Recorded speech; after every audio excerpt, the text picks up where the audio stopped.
أعوذ بالله من الشيطان الرجيم بسم الله الرحمن الرحيم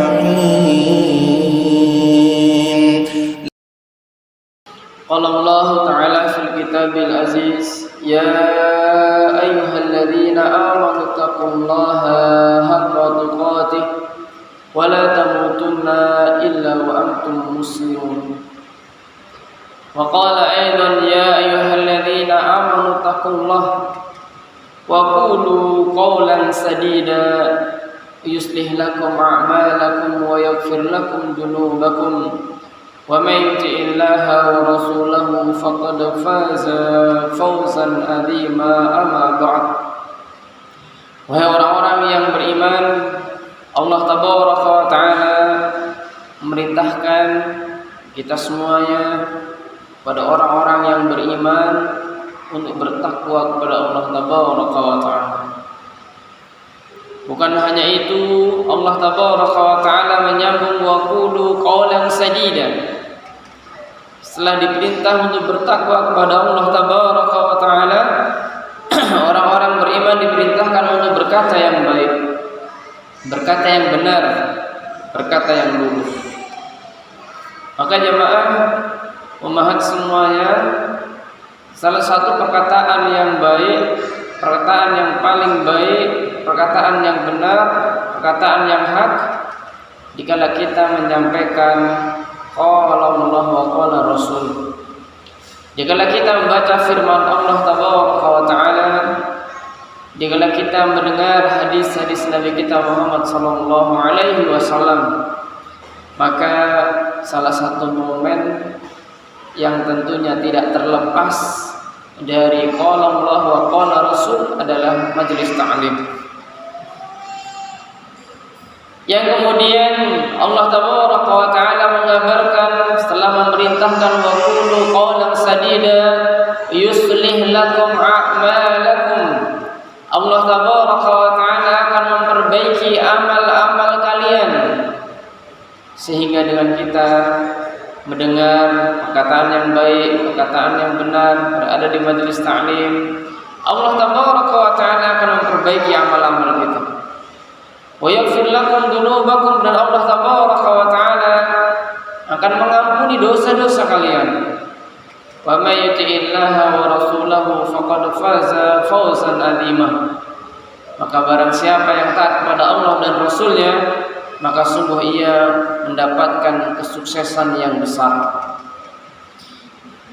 Umat semua yang sama-sama menghargai Allah Tabaraka wa Ta'ala, maka pertama-tama marilah kita bersyukur kepada Allah Tabaraka wa Ta'ala di sore hari ini, ya, yang Masya Allah menurunkan keberkahannya berupa hujan yang menumbuhkan apa yang ada di dalam bumi.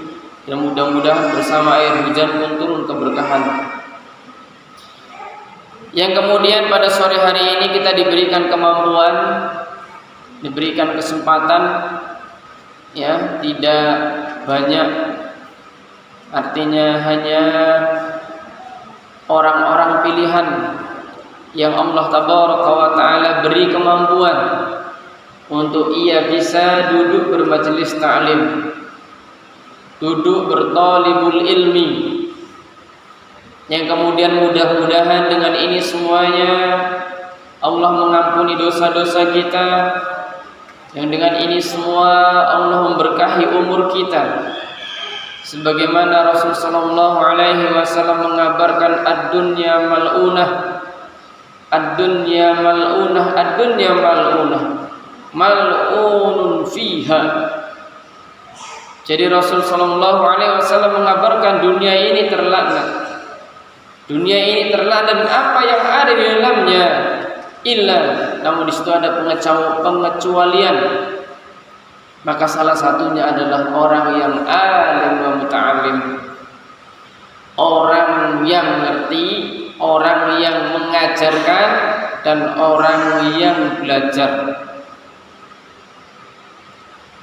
Maka jamaah semua, umat semuanya, di dalam bermajelis ta'lim dengan keutamaan yang kita sering mendengar begitu banyak dikabarkan ya keutamaan-keutamaan yang kita akan dapatkan. Maka di sana tidak ada bunyi bahwasanya kalau banyak baru mendapatkan keutamaan itu. Kalau banyak yang hadir baru mendapatkan pahalanya, mendapatkan rahmatnya, mendapatkan ketenangannya. Tidak demikian. Karena jumlah bukanlah sebuah prioritas, sehingga sedikit banyak kita akan selalu berusaha dan berjuang istiqomah. Berjuang dan berusaha sebaik mungkin, semaksimal mungkin, semampu mungkin untuk selalu bertalibul ilmi, yang ini sejatinya adalah untuk diri kita sendiri, bukan untuk orang lain, bukan untuk siapa-siapa, namun untuk kita. Nah, oleh karenanya yang pada sore hari ini Allah Tabaraka wa Ta'ala memberi kemampuan, hidayah taufik yang Allah berikan, maka tiada kalimat yang pantas kita ucapkan kecuali bersyukur kepada Allah Tabaraka wa Ta'ala. Yang kedua, salawat serta salam tercurahkan kepada Nabi kita Muhammad sallallahu alaihi wasallam, keluarga beliau, sahabatnya, dan para pengikutnya yang istiqomah hingga akhir zaman. Umat semua yang sama-sama mengharap ridha Allah Tabaraka wa Ta'ala. Ya, ini sekarang jam 4 insyaallah ya. Insyaallah kita setengah jam ke depan akan sama-sama belajar dan mengkaji, terkhusus untuk saya secara pribadi. Kami sadar betul bahwasanya kami bukanlah manusia yang sempurna, banyak salah, banyak khilaf, banyak dosa. Dan mudah-mudahan Allah Tabaraka wa Ta'ala mengampuni dosa-dosa kita semuanya. Umat semuanya, pada kesempatan yang singkat ini ya, saya akan membahas tentang hak-hak istri terhadap suami. Jadi kalau dulu beberapa pertemuan ya, Masya Allah sudah lama sekali ini, Masya Allah. Mudah-mudahan umat semua dalam keadaan sehat, berikan keberkahan dan keistiqomahan untuk selalu belajar. Nah, dulu pernah membahas tentang kewajiban istri. Ya, seringnya kita membahas tentang kewajiban. Namun ternyata dikala ada sebuah kewajiban di sana, maka ada hak yang memang itu adalah milik seorang istri, yang sejatinya materi ini harus yang mendengarkan adalah para bapak-bapaknya suami. Ya, bukan hanya bapaknya, tapi istri juga perlu untuk mengetahui. Dan mudah-mudahan nanti bisa berbincang ya kepada suaminya di rumah, mengabarkan. Jikalau suami bertanya, tadi dapatnya apa belajarnya? Oh, tentang ini, tentang ini, apa? Ya, dan segala macam. Ya. Dan materi ini insyaallah saya juga sudah membahas di kelas takhusus untuk bapak-bapak. Kalau ada para suami umat semuanya ada yang ikut, insyaallah sudah pernah mendapatkannya. Ya, mudah-mudahan mudeng gitu ya. Artinya ingat. Kalau nggak ingat nanti bisa diingatkan, ya bisa diingatkan kembali. Nah, umat semua yang sama-sama menghargai Allah Tabaraka wa Ta'ala, ya, sebuah keluarga itu diibaratkan seperti batu bata pertama kali dalam sebuah bangunan masyarakat. Artinya sebuah keluarga itu adalah fondasi dalam sebuah masyarakat, ya, pertahanan nasional.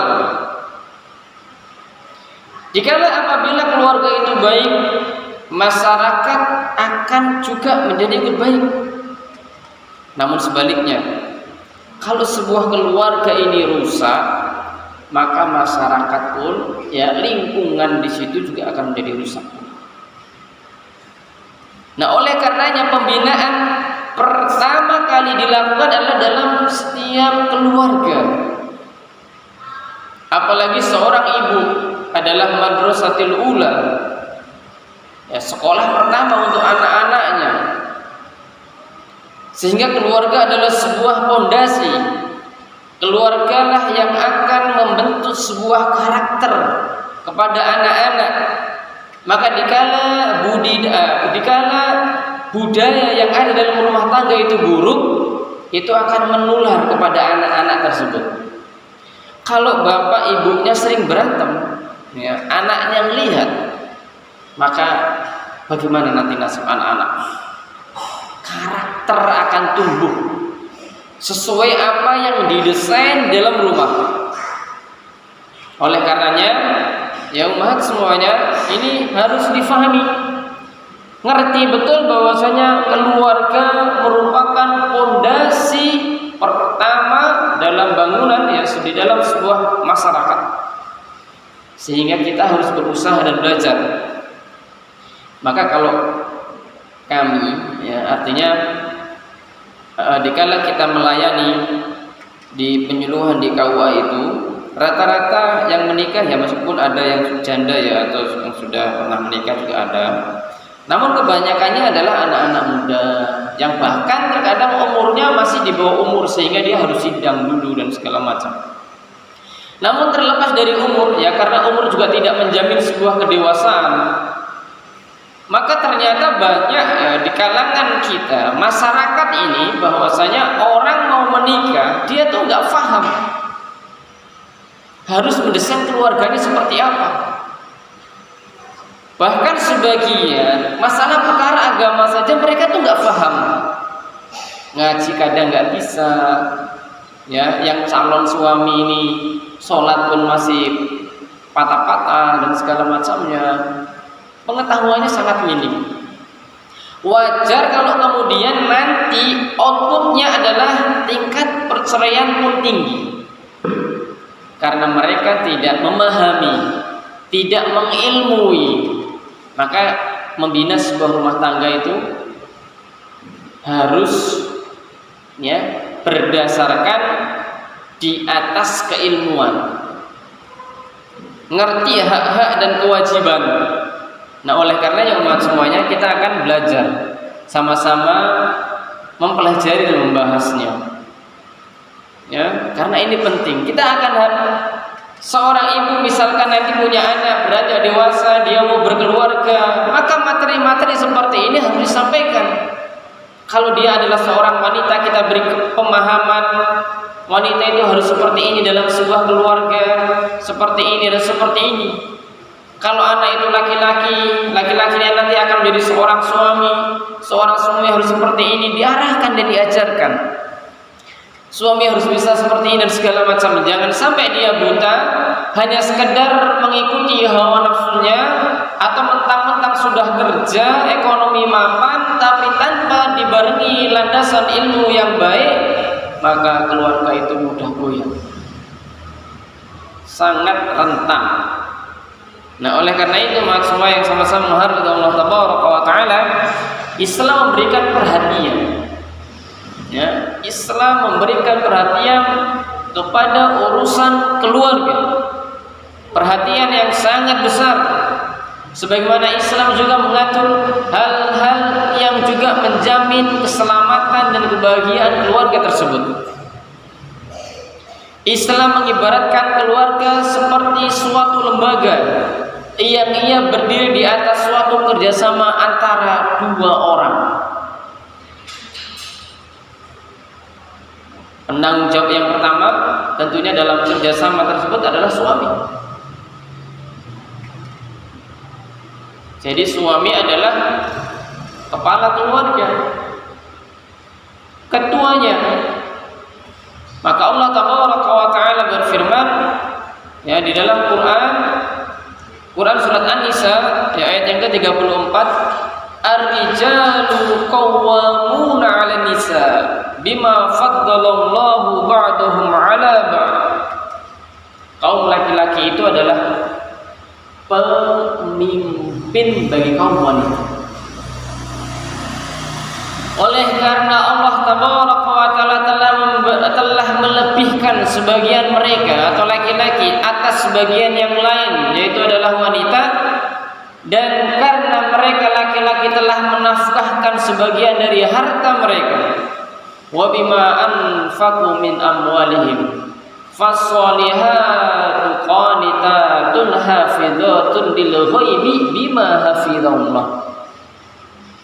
Maka wanita yang soleh ialah yang taat kepada Allah, lagi memelihara diri ketika suaminya tidak ada, karena Allah tabaraka wa ta'ala memelihara mereka.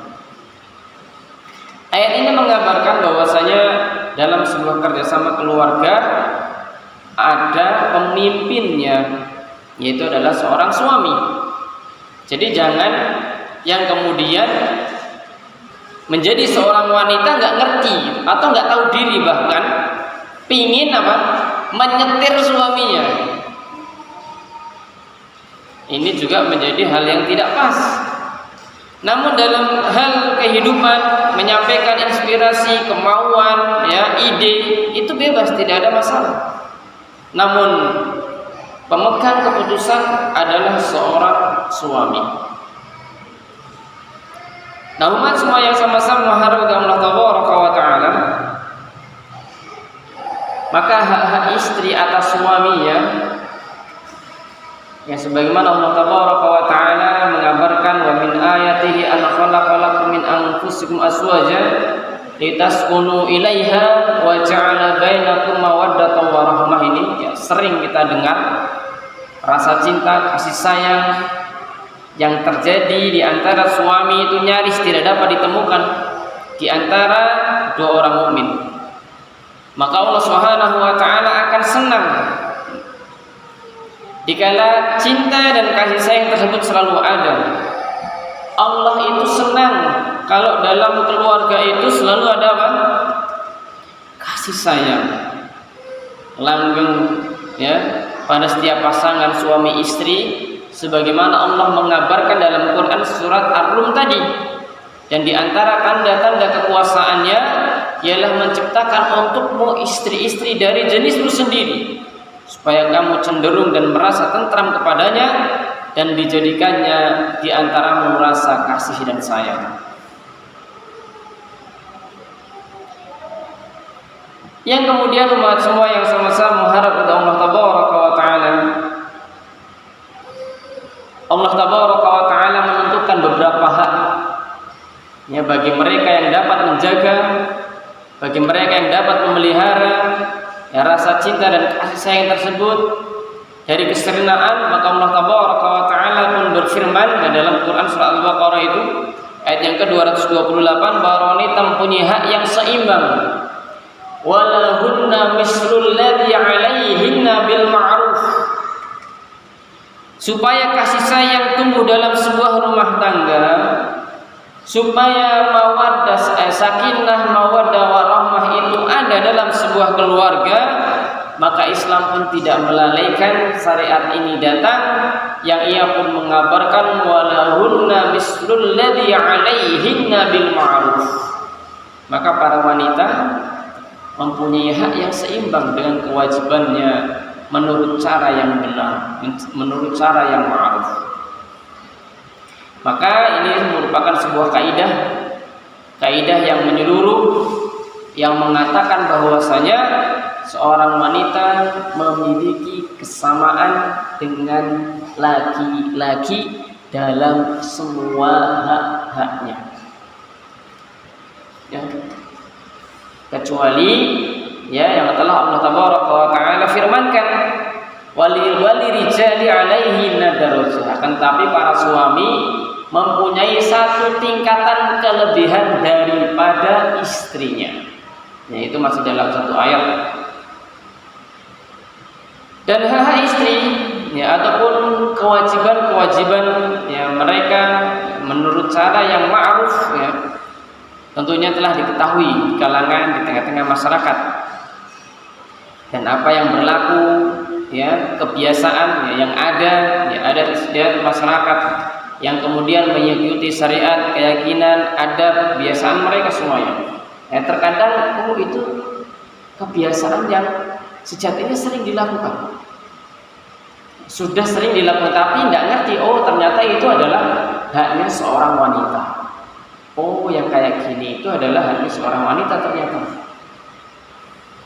Ya, dan begitu juga bahwasanya di dalam sabda Nabi kita Muhammad sallallahu alaihi wasallam, ala inna lakum ala nisaikum haqqan wa linisaikum alaikum haqqan. Ketahuilah bahwa sesungguhnya kalian itu memiliki hak atas istri-istri kalian,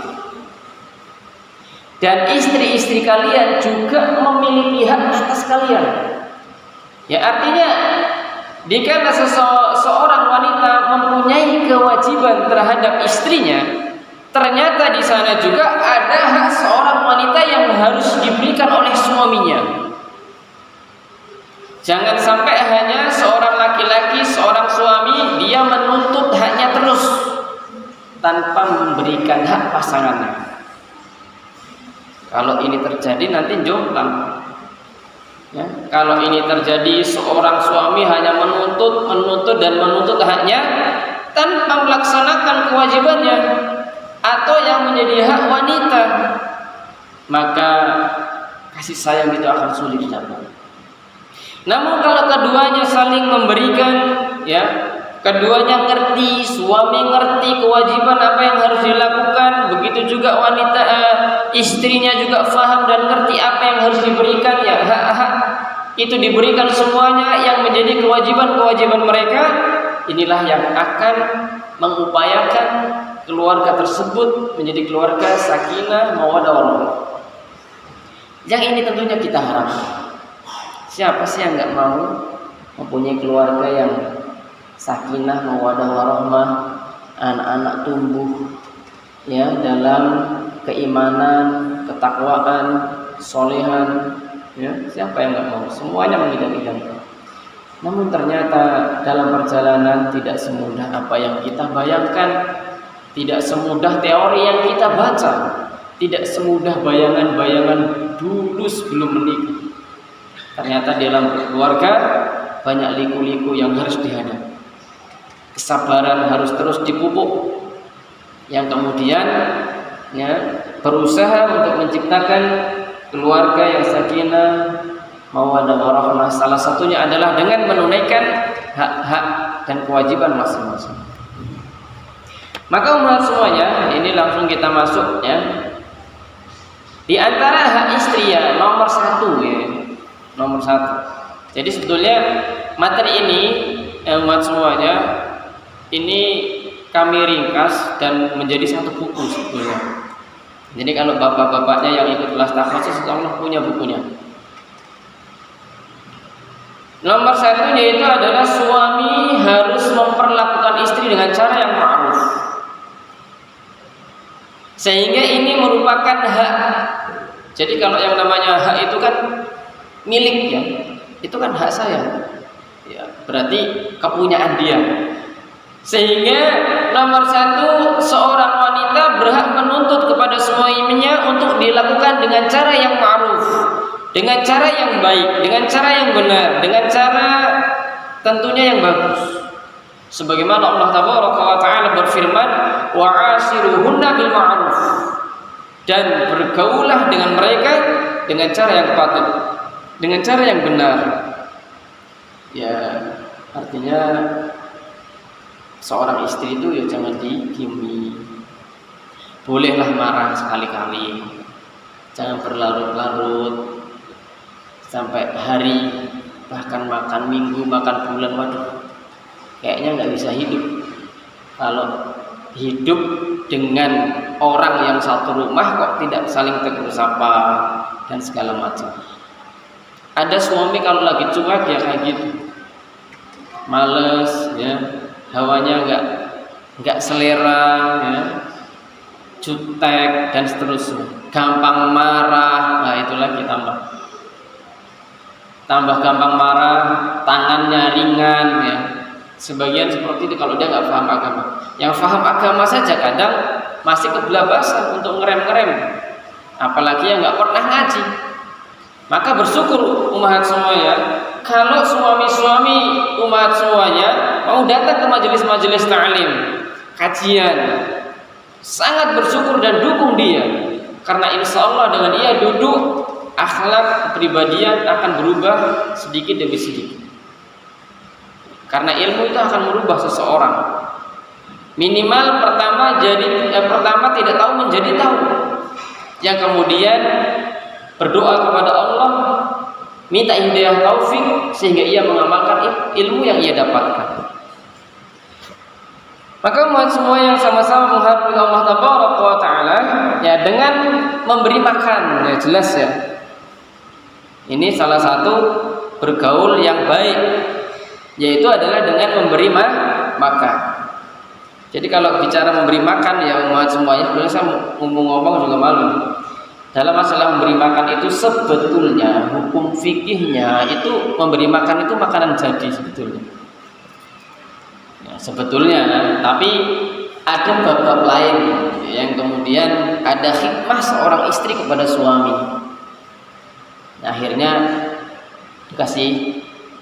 dikasih bahan mentah, kasih fulus, kasih uang. Malah ada seorang suami bukan ngasih fulus tadi, bukan ngasih bahan juga, ada ngasih mandat suruh ngutang. Ada yang kayak gitu, ya kan? Kalau kita tengok-tengok, ada ya suami yang harusnya ngasih saya makan, ya kan? Minimal ngasih fulus, ngasih bahan, malah ngasih mandat suruh ngutang di kios. Nanti tenang, akhir bulan saya ngebayar, ngutang sana, ngutang dulu. Ya mudah-mudahan Allah Tabaraka wa Ta'ala memudahkan dan meluaskan rezeki kita semuanya. Ya, jadi bergaul yang baik salah satunya ya memberi makan, ya memberi makan tentunya dengan kemampuan. Suaminya mampu belinya tempe gembos ya makan tempe gembos. Tapi kalau mampunya beli rica-rica, mentok kah ayam, ya makan sama-sama. Saya yakin ini adalah hal yang ma'ruf, yang sehari-hari sudah dikerjakan. Kemudian memberikan pakaian, ya ini merupakan tanggung jawab yang menjadi hak seorang istri. Jadi umat semua berhak meminta haknya.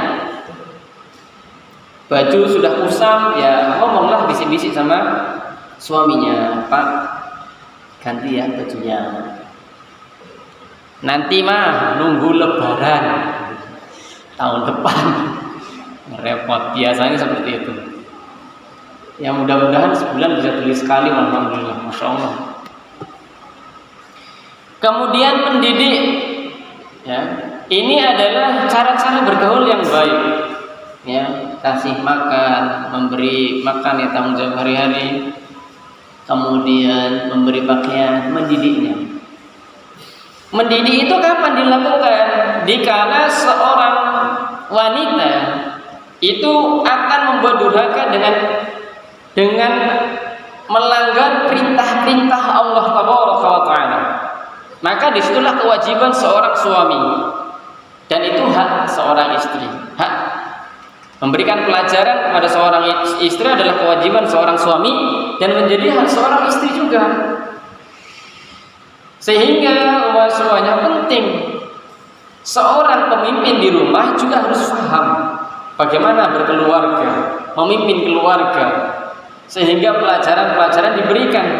Dan dikala seorang suami memberikan pelajaran, umat semuanya juga jangan cuek. Alah, ayah ini bisanya ngomong saja, teori saja, ya sebentar-bentar dalil, mentang-mentang sudah ngaji, ya dikit-dikit dalil dan segala macam. Padahal itu adalah kewajiban seorang suami memberikan pendidikan. Yang itu menjadi hak ummahat, maka hak itu ambillah. Minta pelajaran sama dia, diminta. Nah sehingga umat semuanya ya mendidik istri ya dalam menasihati itu banyak cara. Wasilahnya banyak. Tentunya dalam memberi ini ya yang terkadang ini lepas kontrol. Sejatinya harus dengan namanya menasihati harus dengan baik, tidak mencela, tidak menghina, tidak mengejek dan segala macam. Harusnya demikian. Nah, dikala seorang istri kok dinasihati suaminya dia malah marah-marah mentah-mentah, boleh untuk meredam, tapi saran saya tengok-tengok waktunya. Kalau suami lagi marah jangan dibantah, itu tambah marah itu biasanya. Jadi nanti ada waktunya. Kalau sudah meredam, obrollah pelan-pelan. Dikala ingin menyampaikan sesuatu, jangan dikala dia sampai, maksudnya dalam kondisi capek. Dikala ingin menyampaikan sesuatu, lihat momen. Baru pulang kerja, capek, pulang kerja atau pulang dari manapun ia datang, harus pertama kali kata yang keluar itu mencoba, perlu apa mas? Perlu apa? Mau makan? Mau minum? Mau ngeteh misalnya. Jangan baru datang, mas, ini tadi begini, ini tadi ada seperti ini ada tagihan utang lagi tambahan, waduh, naik daun dengan itu. Ya, sehingga menyampaikan keluh kesah tentunya melihat momen-momen yang baik. Nah, jangan main hantam. Ya, pokoknya yang penting mulutnya bunyi ya sudah, hantam terus. Maka tidak demikian. Kemudian Islam, ya, ini perlu diketahui umat semua ya. Islam di dalam memberikan nasihat, ya, mengajarkan kepada seorang suami bagaimana sih cara mendidik seorang istri. Maka Allah Taala berfirman dalam Quran surat An-Nisa ayat yang ke-34. Wallati takhafuna nusuzahunna fa'iduhunna wahjuruhunna fil madaji wadribuhun. Wanita-wanita yang kamu khawatirkan nusus, ya, artinya membangkang nih, enggak mulai ada gejolak-gejolak, enggak nurut nih, ya, mukanya dilihat sudah mulai cuek, ya kan, enggak enak dilihat, enggak tahu mungkin uang bulanan kurang, atau mungkin baju minta belum dibelikan, akhirnya mulai apa? Membangkang, gak mau nurut, mulai nampak nih tanda-tandanya. Maka dinasihati ayat ini ya kepada para suami, maka nasihatilah mereka. Jadi fa'iduhunna, nasihat dulu. Ya seharusnya ini untuk suami, namun ummahat juga perlu ngerti bagaimana Al-Quran memberikan pelajaran kepada seorang suami-suami ini dalam bagaimana proses memberikan sebuah nasihat, yaitu adalah apa? Memberikan sebuah mauidhah dulu. Jadi sampaikan, ya istriku, atau yang segala macam, janganlah gitu, kenapa sih cemberut saja dan segala macam, ya. Kelihatan dia mulai membangkang, apalagi tidak sholat dan segala macam, apalagi melanggar perintahnya Allah Taala, maka tentunya ya nusus ini maknanya luas ya, sehingga seorang suami pun harus melihat. Sehingga jika seorang wanita ada hal-hal yang nyeleweng kok kemudian suaminya memberikan mauidhah ini, jangan salah sangka dulu. Kemudian bini dikit-dikit hadis, dikit-dikit nasihat, teori terus, situ juga belum ngamalkan dan segala macam. Jangan. Ya, nasihat itu perlu kita dengarkan. Karena itu sejatinya akan memberikan manfaat untuk kita semuanya. Meskipun yang menyampaikan terkadang belum mengamalkan. Karena hidayah taufik, ya hidayah taufik itu datangnya dari Allah Taala. Meskipun ada ancaman dikala orang memerintah kebaikan tapi dia belum mengamalkan. Namun ini babnya lain. Sehingga dahulu pernah kami ditanya, waktu masih sekolah dulu yang masih di pondok, ada seorang ustadz menyampaikan dalam waktu itu masih membahas tafsir Quran surah Al-Baqarah, dikala membahas ayat atamuruna nasa bil birri wa tansawna anfusakum wa antum tatluna al-kitab afala ta'qilun. Jadi ayat itu memerintahkan, apakah engkau memerintahkan manusia dengan kebaikan dan engkau melupakan dirimu sendiri, dan engkau padahal membaca kitab, apakah kamu itu enggak mikir kan begitu? Jadi merintah kebaikan tapi dirinya tidak mengerjakan. Tapi ada pertanyaan yang sangat unik. Dikala bagus mana Misalkan ya mohon maaf, misalkan orang yang merokok dengan yang tidak orang yang merokok kemudian dia mengatakan bahwasanya rokok itu haram. Ini A. Kepada anak-anaknya, rokok nggak boleh nak rokok, tapi dia ngerokok. Dan orang yang kedua, dia merokok, tapi dia punya pemahaman rokok ini boleh, sehingga dia tidak melarang apa anak-anaknya. Maka tentunya meskipun dua-duanya jelek, tetap masih yang orang pertama yang bagus, karena dia meskipun mengerjakan, dia mengetahui itu adalah haram. Yang kemudian dia akan ngomong sama anak-anaknya jangan merokok, karena dia ngerti itu perbuatan tidak baik. Nah, oleh karenanya dalam sebuah keluarga yang suami juga bukanlah manusia yang sempurna, banyak kekurangan, kehilafan, kesalahan. Namun dikala nasihat itu datang, jangan kemudian membalikkan nasihat itu kepada sang suami. Allah, ayah juga belum mengerjakan, kakian ngomong. Jangan, tapi dengarkan. Dan dikala itu baik, terima dan berusaha untuk diamalkan. Nah, yang kemudian level berikutnya, kalau nasihat ini enggak mempan ya, jika nasihat itu sudah enggak mempan, maka wahjuruhunna fil madaji. Maka yang selanjutnya adalah apa? Yaitu adalah pisah ranjang. Artinya tidurnya pisah, ya biarlah dia tidur di kamar, tidur di luar atau di kamar yang lain. Ya, ini salah satu pendidikan. Jadi semuanya, kalau ada suami kok dia nggak nyaman tidur dengan suaminya, harusnya berpikir ini sebetulnya memang kebiasaannya begitu, ya. Atau dia lagi menasihati saya, mungkin saya ada salah apakah? Sehingga muhasabah, ya, sehingga muhasabah dalam diri. Dan level berikutnya adalah wadribuhun. Level berikutnya adalah pukulah, namun dengan pukulan yang ringan. Yang kemudian fa in ata'nakum fala tabghu 'alaihinna sabila, kemudian jika mereka mentaatimu, maka janganlah kamu mencari-cari untuk menyusahkannya.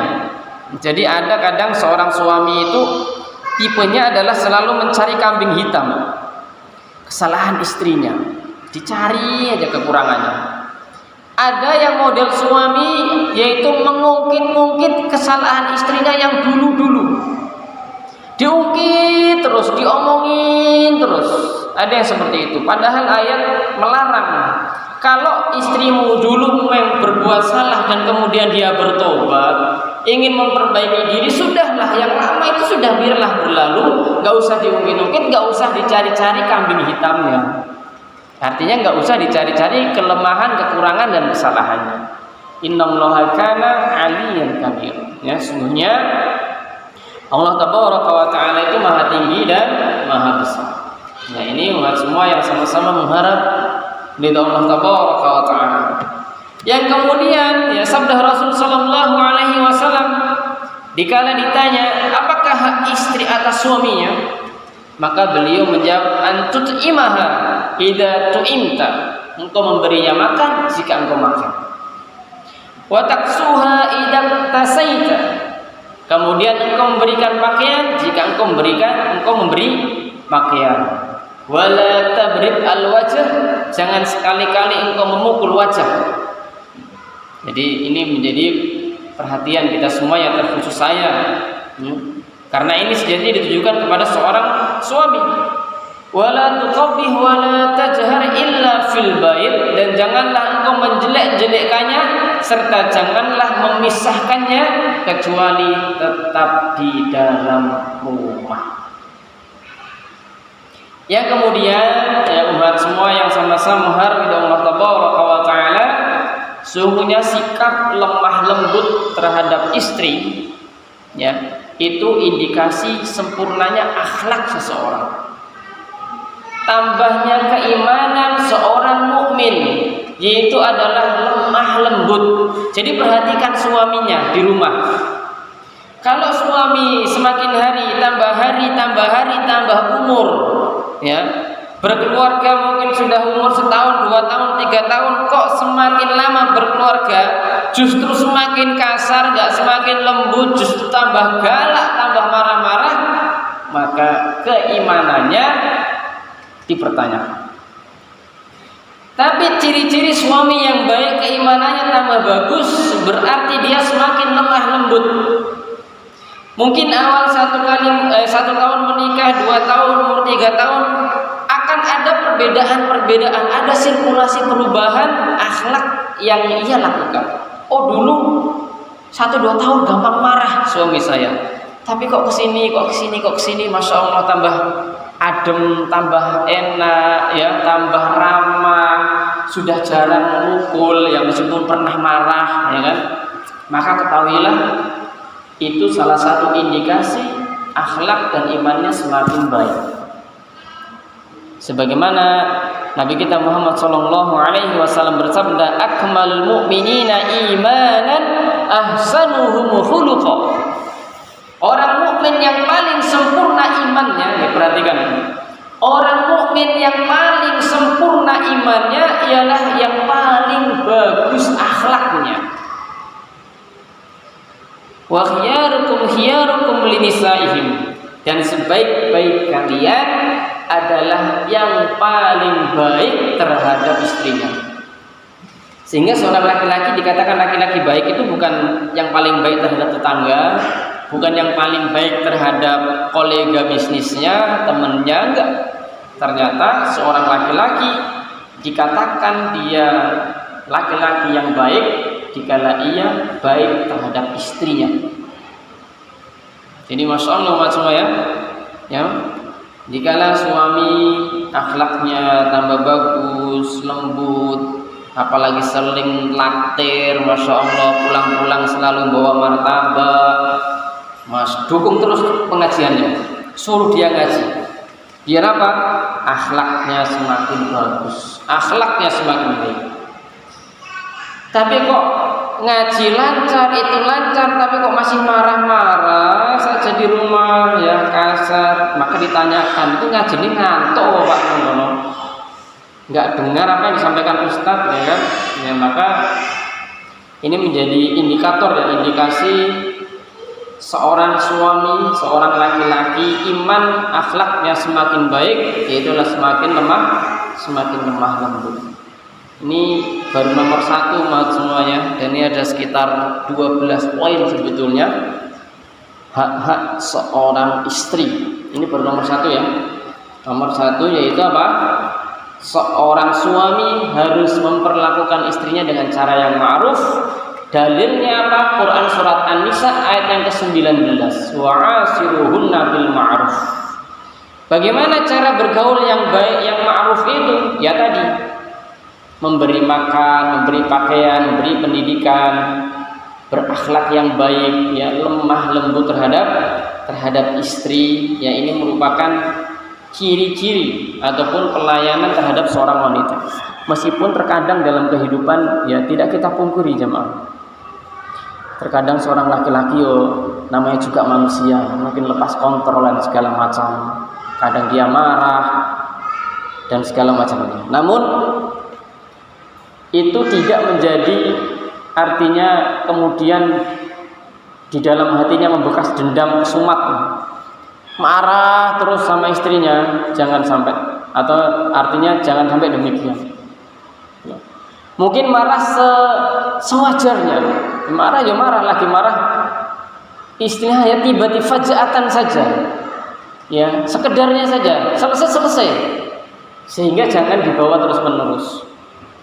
Karena ada tipe seorang laki-laki yang dia kalau marah kemudian dendam, marah saja, meskipun sudah berbuat baik nih istrinya, berusaha berbuat baik, tapi dia marah. Maka ingatkan dia dengan firman-firman Allah Taala, ingatkan dia nasihat-nasihat Rasul Sallallahu Alaihi Wasallam. Jadi khairukum li ahli, sebaik-baik kalian, yaitu para suami, adalah yang paling baik terhadap keluarganya, terhadap istrinya. Maka jemaah semua yang sama-sama menghargai Allah Taala, ya Nabi kita Muhammad Sallallahu Alaihi Wasallam di dalam kisahnya ya banyak bercanda dengan istri-istri, sampai kalau kita pernah mendengar kisahnya lomba lari dengan Aisyah dikala itu, ya seorang suami ya, dengan kepribadian yang lemah lembut tadi sering bergurau, ganggu istrinya, ya, entah dipegang, entah dicolek, artinya nggak didemi. Kalau didemi aja pasti istri pun bingung, ini suami saya kenapa? Ya? Megang nggak mau, nyentuh nggak mau, ngobrol nggak mau, ya kan? Bingung. Nah, cara-cara bergaul yang baik, ya, lemah lembut di dalam rumah tangga, sering-seringlah bergurau. Artinya banyak hal yang dilakukan. Permainan-permainan yang sekiranya dibolehkan dalam Islam terkadang harus dikerjakan. Mungkin lari pagi, misalkan, ya sekarang naik sepeda, tapi tetap menjaga artinya syariat-syariat yang dianjurkan. Jangan kemudian lari pagi naik sepeda seperti orang di luar sana, tidak. Atau mungkin punya permainan sendiri, mengingat masa kecil dulu pernah mainan apa ya, mainan dengan suami di rumah, kan masya Allah asik bener tuh. Anak-anak lihat kayak gitu tumbuh dengan apa? Lingkungan kondisi yang masya Allah akan sangat luar biasa, memberikan sugesti yang sangat positif. Kerukunan itu diberikan. Nah, maka umat semuanya yang sama-sama menghargai Allah Taala, ini penting, ya. Yang kemudian, ya, beliau Shallallahu Alaihi Wasallam pun bersabda, "Kullu shay'in yalhu bihi ibnu Adam fahuwa batilun illa salasa." Ini contoh, ya, permainan-permainan yang dibolehkan dan disunahkan. Segala sesuatu yang dijadikan permainan Bani Adam adalah batil kecuali 3 hal, ya. Melempar anak panah yang merupakan sunnah, melatih kuda, bercanda dengan istri. Ya, bercanda dengan istri ini itu semuanya adalah hak, ya, artinya haknya istri. Jadi ya bercanda itu banyak, ya. Saya yakin setiap keluarga punya gaya masing-masing dalam bercanda terhadap istri dan suaminya. Jangan dibuat keluarga itu apa ya, dalam kondisi yang misteri, gitu. Diam penuh 1000 bahasa, akhirnya bingung. Suaminya diam, istrinya diam, anak-anak bingung. Maka di dalam keluarga perlu ada keceriaan-keceriaan yang sejatinya itu adalah menjadi hak seorang istri. Jadi semuanya nanti bolehlah bisik-bisik sama suaminya di rumah, ya kan? Sampaikan ini dalilnya, ini hadisnya, supaya ada perubahan yang kemudian hubungan itu akan menjadi lebih mesra, lebih harmonis, ya. Hidupnya lebih nyaman, lebih enak, ya tentunya kebahagiaan itu akan didapat. Umat semuanya, karena waktu ya sudah lewat dari setengah jam ini, mohon maaf sebelumnya, dan karena juga cuaca khawatir nanti hujan lagi. Mungkin kalau ada pertanyaan saya persilahkan sebelum saya tutup, barangkali ada bisa diantar kemari, dan sekiranya nggak ada ya boleh kita tutup. Dan saya harap untuk selalu istiqomah di dalam kita belajar, dan mudah-mudahan di kesempatan-kesempatan yang akan datang, ya, akan saya lanjutkan kembali, karena ini baru 1 poin, ya, yaitu Quran surat An-Nisa ayat ke-19, wa'ashiruhunna bil ma'ruf. Lalu apalagi hak seorang istri yang nanti insyaallah. Umat semua,